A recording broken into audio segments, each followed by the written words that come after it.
عالم برزخ میں کیا چیز میت کے کام آتی ہے؟ اے بہن، ہم میں سے ہر ایک چاہتا ہے کہ وہ اپنے فوت شدگان عزیز و اقارب کو نفع پہنچائے اور انہیں عالم برزخ میں سکون اور راحت میسر کرے۔ کیا ایسا نہیں ہے؟ لیکن ہم اس مقصد کو اس وقت تک حاصل نہیں کر سکتے جب تک ہم وہ طریقہ نہ اپنائیں جو ہمیں اللہ تعالیٰ نے بتایا ہے اور رسول اللہ صلی اللہ علیہ وآلہ وسلم نے اس کی ترغیب دی ہے۔ میت کو پہنچنے والے اعمال میں سے سب سے اہم میت کے لیے دعا کرنا ہے۔ اللہ رب العزت نے ہمیں ترغیب دلائی ہے کہ ہم ان لوگوں کے لیے دعا کریں جو ہم سے پہلے گزر چکے ہیں۔ فرمایا، والذین جاؤوا من بعدہم یقولون ربنا اغفر لنا ولإخواننا الذین سبقونا بالایمان ولا تجعل فی قلوبنا غلا للذین آمنوا ربنا انک رؤوف رحیم۔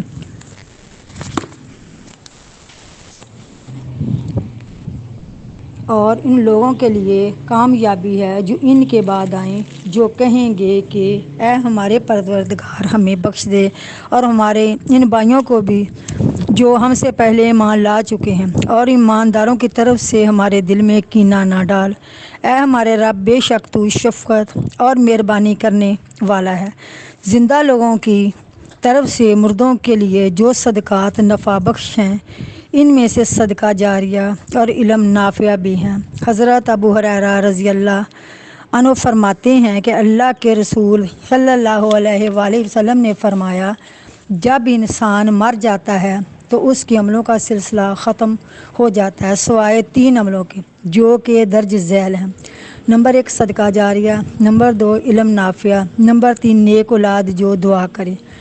مذکورہ بالا حدیث سے واضح ہوتا ہے کہ میت کو قبر میں اس علم نافع سے فائدہ پہنچتا ہے جیسے وہ لوگوں میں اس حالت میں چھوڑ کر گیا کہ اسے پڑھا جا رہا تھا، سنا جا رہا تھا، اس کے مطابق عمل ہو رہا تھا۔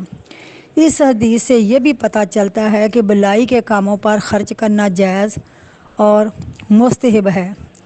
صدقہ جاریہ سے یہی مراد ہے۔ مردے کو جو عمل صالحہ نفع دیتا ہے، اس میں وہ فرضی روزہ بھی ہے جو کسی عذر کی وجہ سے قضا ہو گیا تھا اور وہ مرنے سے پہلے اس کی قضائی نہ دے سکا، پھر اس کے ورثہ میں سے کسی نے اس کی قضائی دی۔ ام المومنین عائشہ رضی اللہ عنہا فرماتی ہیں کہ رسول اللہ صلی اللہ علیہ وآلہ وسلم نے فرمایا، من مات وعلیہ صیام صام عنہ ولیہ، جو بندہ اس حالت میں مر گیا کہ اس پر روزے کی قضا تھی تو اس کا ولی اس کی طرف سے یہ قضا پوری کرے۔ اسی طرح ایسے دلائل بھی ہیں جن سے پتہ چلتا ہے کہ اگر کوئی بندہ جس پر حج فرض ہو چکا تھا کسی رکاوٹ یا بڑھاپے کی وجہ سے حج نہیں کر سکا تو اس کے ورثہ اس کی طرف سے فریضہ حج ادا کریں، یہ بھی مردے کے لیے عمل صالحہ ہوگا۔ کیا انسان قبر میں گل سڑ جاتا ہے؟ اے مسلمان بہن، مرنے کے بعد انسان ہزارہ سال قبر میں پڑا رہتا ہے، اس کی روح عالم برزخ میں ہوتی ہے، اس کا جسم قیامت تک قبر ہی میں رہے گا۔ یہاں تو یہ سوال کر سکتی ہے کہ ابن آدم کا جسم قبر میں گل سڑ نہیں جاتا ہے؟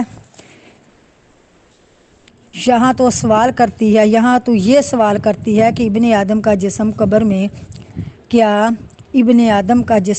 میں گل سڑ نہیں جاتا ہے؟ اس کا جواب یہ ہے کہ اس میں اللہ تعالیٰ کی حکمت ہے کہ انسان کا جسم گل سڑ جاتا ہے، اسے مٹی کھا جاتی ہے، صرف ریڑھ کی ہڈی باقی بچتی ہے۔ حضرت ابو ہریرہ رضی اللہ عنہ سے روایت ہے کہ نبی اکرم صلی اللہ علیہ وآلہ وسلم نے فرمایا، ایک ہڈی کے علاوہ انسان کا سارا جسم بوسیدہ ہو جاتا ہے اور وہ ریڑھ کی ہڈی ہے۔ اللہ تعالیٰ قیامت کے دن اسی ہڈی سے انسانوں کو دوبارہ زندہ کرے گا۔ بعض علماء اس ہڈی کو دم کی ہڈی کہتے ہیں۔ امام نبوی رحمۃ اللہ علیہ فرماتے ہیں، نووی امام نووی رحمۃ اللہ علیہ فرماتے ہیں، حدیث میں وارد عجب الذنب سے مراد وہ ہڈی ہے جو پشت کے سب سے آخری حصے اور دم کی ہڈی کے اوپر والے حصے کے درمیان ہوتی ہے، اسے دم کی جاڑ بھی کہا جاتا ہے۔ یہی وہ پہلی ہڈی ہے جس سے انسان کی تخلیق ہوئی۔ جب سارا جسم مٹی میں گل سڑ جاتا ہے تو یہی باقی بچتی ہے، اسی سے مخلوق کو دوبارہ پہلی شکل میں لایا جائے گا۔ حضرت ابو ہریرہ رضی اللہ عنہ سے مروی ہے کہ اللہ تعالیٰ کے رسول صلی اللہ علیہ وآلہ وسلم نے فرمایا، انسان کے جسم میں ایک ہڈی ایسی ہے جسے زمین کبھی نہیں کھائے گی، اس ہڈی سے روز قیامت بندوں کو دوبارہ پیدا کیا جائے گا۔ صحابہ کرام رضی اللہ عنہ نے پوچھا، اے اللہ کے رسول صلی اللہ علیہ وآلہ وسلم، وہ ہڈی کون سی ہے؟ آپ صلی اللہ علیہ وآلہ وسلم نے فرمایا، وہ ریڑھ کی ہڈی ہے۔ مٹی میں اجسام کا گل سڑ جانا عام ہے، البتہ انبیاء کرام کے اجسام کی تخصیص کی گئی ہے، کیونکہ اللہ تعالیٰ نے زمین پر حرام کر دیا ہے کہ وہ انبیاء کے جسم کھائے۔ نبی اکرم صلی اللہ علیہ وآلہ وسلم نے ریڑھ کی ہڈی کے نہ گلنے کی یہ وجہ بتائی ہے کہ جس طرح دیوار کی بنیاد اینٹ سے ہے، بھی ایسے ہی جسم کی بنیاد ریڑھ کی ہڈی ہے۔ زمین اسے اس لیے نہیں کھاتی کیونکہ ابن آدم کی پیدائش اسی ہڈی سے ہوئی ہے اور آئندہ قیامت کے دن اسی سے ہوگی۔ ابن عقیل حنبلی رحمۃ اللہ علیہ فرماتے ہیں، اس ہڈی کو بسیدہ نہ کرنے میں اللہ تعالیٰ کی کوئی حکمت ہی پوشیدہ ہے، کیونکہ جب وہ آدم کو عدم سے وجود بخش سکتا ہے تو پھر وہ اسے دوبارہ پیدا کرنے میں کسی چیز کا محتاج کیسے ہو سکتا ہے؟ اس ہڈی کو صحیح سلامت رکھنے میں یہ احتمال بھی ہو سکتا ہے کہ فرشتوں کو علم ہو جائے کہ کل قیامت کو ہر انسان اپنے جو ہر مادے ریڑھ کی ہڈی سے پیدا ہوگا اور ہر روح کو اسی کے جسم میں لٹایا جائے گا۔ اگر یہ ہڈی بھی گل سڑ جاتی تو فرشتوں کے ذہن میں یہ خیال آ سکتا تھا کہ ارواح نئے اجسام کی طرح لٹائی گئی ہیں، تاکہ پہلے مردہ اجسام کی طرح۔ کیا قبر میں بچوں کا امتحان ہوتا ہے؟ اے بہن، یہ ایک علمی مسئلہ ہے، ضروری ہے کہ ہر مسلمان عورت کو اس مسئلے کی سمجھ بوجھ ہو۔ حضرت ابو ہریرہ رضی اللہ عنہ جب کبھی چھوٹے بچے کی نماز جنازہ پڑھاتے تو اس کے لیے عذاب قبر، اس کی سختیوں سے نجات کی دعا مانگتے۔ حضرت سعید بن مسیب رضی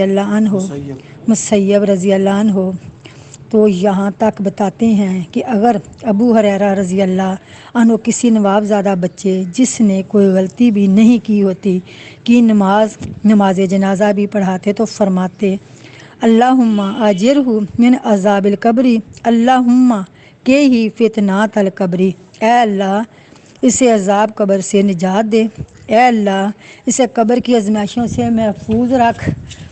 علماء کرام کہتے ہیں، ہو سکتا ہے کہ سیدنا ابو ہریرہ رضی اللہ عنہ نے نبی اکرم صلی اللہ علیہ وآلہ وسلم سے سنا ہو کہ عذاب قبر ہر چھوٹے بڑے کو ہوتا ہے، اور قبر کی آزمائش کسی چھوٹے بچے سے صرف اس وجہ سے ختم نہیں ہوتی کہ وہ اتنا بھی مکلف نہیں، کیونکہ اللہ تعالیٰ جو چاہتا ہے وہ کرتا ہے۔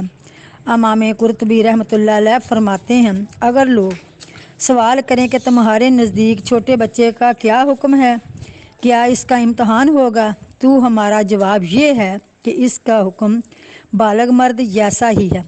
امتحان سوال جواب کے وقت اللہ تعالیٰ بچہ کو مکمل سمجھ عطا فرما دیتا تاکہ وہ اپنی نیک بختی کا درجہ پہچان سکے۔ اسی طرح اللہ تعالیٰ فرشتوں کے سوال کا جواب اس کے دل میں ڈال دیتا ہے۔ احادیث و آثار کے ظاہری مفہوم کا تقاضا بھی یہی ہے۔ سلف صالحین سے یہ بات منقول ہے کہ قبر بچے کو بھی اسی طرح دباتی ہے جس طرح بڑوں کو دباتی ہے۔ شیخ الاسلام ابن تیمیہ رحمۃ اللہ علیہ سے سوال کیا گیا کہ جب کوئی بچہ فوت ہوتا ہے تو قبر میں اس کا امتحان سوال جواب ہوتا ہے۔ آپ رحمۃ اللہ علیہ نے جواب دیا، ہنبلی مذہب کے مطابق اس میں 2 قول ہیں۔ ایک قول یہ ہے کہ اس کا امتحان نہیں ہوتا، کیونکہ امتحان تو اس بندے کا ہوتا ہے جو دنیا میں مکلف ہو۔ ایک گروہ اس قول کا قائل ہے جس میں قاضی ابو یعلا رحمۃ اللہ علیہ ابن عقیل رحمۃ اللہ علیہ بھی ہیں، جبکہ دوسرا قول یہ ہے کہ اس کا بھی امتحان ہوتا ہے۔ ابو حکیم حمدانی اور ابو الحسن بن عبدوس کا یہ قول ہے۔ اصحاب شافعی سے بھی یہی منقول ہے۔ رہا یہ مسئلہ کہ فرشتوں کے سوال کا جواب دینے کے لیے بچے کے دل میں اللہ تعالیٰ کی طرف سے کچھ ڈالا جاتا ہے یا نہیں، اس کا جواب یہ ہے کہ جو بندہ یہ کہتا ہے کہ قبر میں بچے کا امتحان ہوگا تو اس کے نزدیک اس کے دل میں سوال کا جواب بھی ڈالا جاتا ہے، اور جو کہتا ہے کہ امتحان نہیں ہوگا تو اس کے نزدیک تلقین کا سوال ہی پیدا نہیں ہوتا ہے۔ حضرت ابو ہریرہ رضی اللہ عنہ فرماتے ہیں کہ اللہ کے رسول صلی اللہ علیہ وآلہ وسلم نے ایک بچے کی نماز جنازہ پڑھائی۔ آپ صلی اللہ علیہ وسلم نے یہ دعا مانگی، اللہم آکہی عذاب القبری و فتنات القبری، اے اللہ اس بچے کو عذاب قبر اور قبر کے فتنوں سے بچا لے۔ مذکورہ بات ان لوگوں کے قول کے موافق ہے جن کا کہنا ہے کہ آخرت میں چھوٹے بچوں کا امتحان ہوگا اور وہ مکلف ہوں گے۔ اکثر اہل علم کا بھی یہی قول ہے۔ ابو الحسن اشری نے اہل سنہ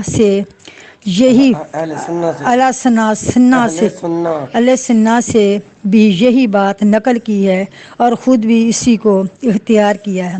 نیز امام احمد رحمۃ اللہ علیہ کے دلال کا تقاضا بھی یہی ہے۔ واللہ عالم بالصواب۔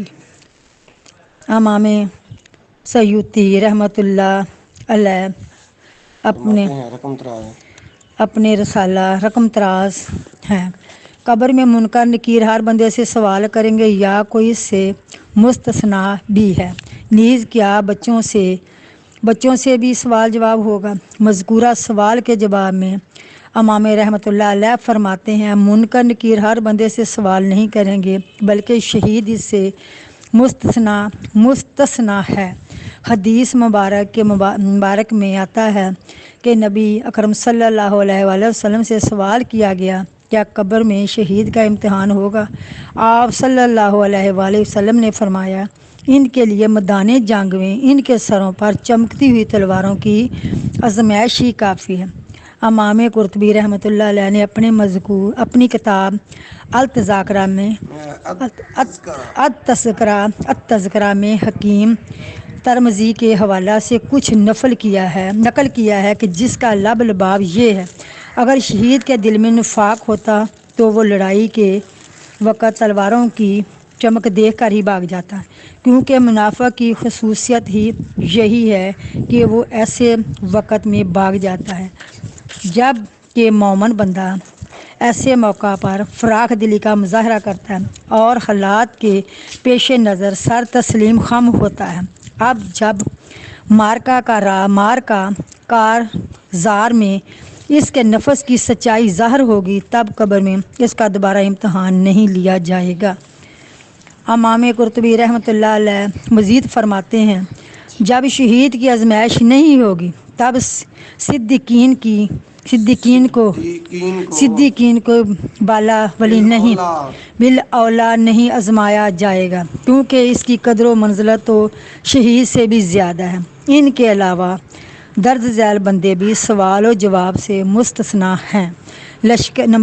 نمبر 3 لشکر کا اسلام کا پہرا دینے والا۔